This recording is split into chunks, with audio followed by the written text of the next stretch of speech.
দেখানো ঢুকো না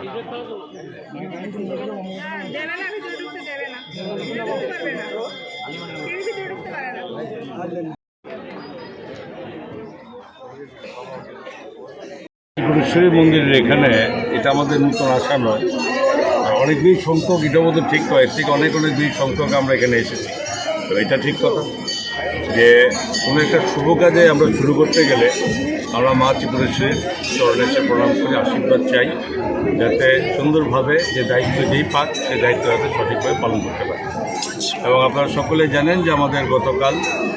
সারা আমাদের ত্রিপুরা রাজ্যের যে 10টি আমাদের সাংগঠনিক জেলা, সেই জেলার সভাপতি হিসাবে নাম ঘোষণা করেছে আমাদের দল, এবং আমাদের গোমতী জেলাতেও সেখানে কবিতা নাগের নাম জেলা সভাপতি হিসেবে ঘোষণা করা হয়েছে। তো স্বাভাবিকভাবেই এটা আমাদের একটা সাংগঠনিক প্রক্রিয়া, যে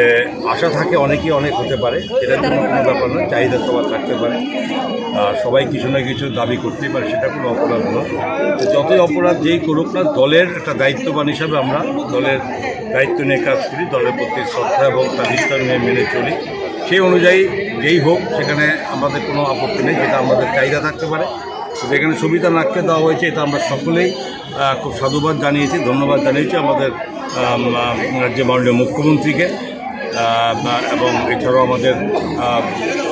রাষ্ট্রীয় সভাপতি থেকে শুরু করে যারা এই নিয়ে কথা বলেছেন তাদের সকলের প্রতি আমাদের ধন্যবাদ এবং কৃতজ্ঞতা জ্ঞাপন করেছি যে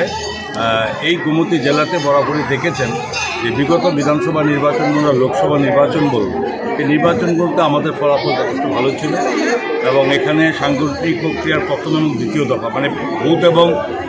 মণ্ডল সভাপতিগুলো আমরা যথেষ্টভাবে সকলে সম্মিলিত প্রচেষ্টায় এবং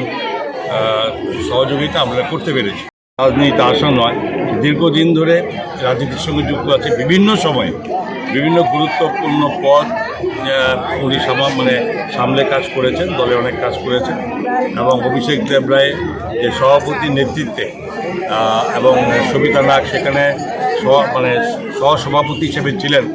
এবং দক্ষতার সঙ্গে অভিষেক দেব রায় এই গোমতী জেলাতে সাংগঠনিক যে কাজ করেছেন সেটা বলা অপেক্ষা থাকে না। আর অভিষেক দেব রায়কে সবাই চেয়েছিল, সেখানে আমাদের দলের নিয়ম যে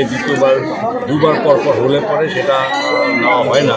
সেই কারণে অভিষেক দেব রায়কে না এবার দেবে না, ওর সামনে অনেক দায়িত্ব আছে সেখানে যাবে। তো এখন সবিতা নাগ সেই ছত্রছায়ায় কাজ করেছে, দক্ষতার সঙ্গে অভিষেক দেবের সঙ্গে কাজ করেছে। আমরা সকলেই গোমতী জেলার সব ভারতীয় জনতা পার্টির আমরা যারা কার্যকর্তা আছি সকলে আমরা খুশি যে সবিতা নাগের কাছে দায়িত্ব এসেছে, এবং আশা করি সমস্ত অংশের মানুষকে নিয়ে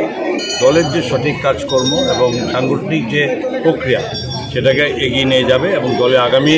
যে নির্বাচন আসবে 2028 সালে সেটা ভালো ফল গোমতী জেলা করবে, এটা আশা রাখি।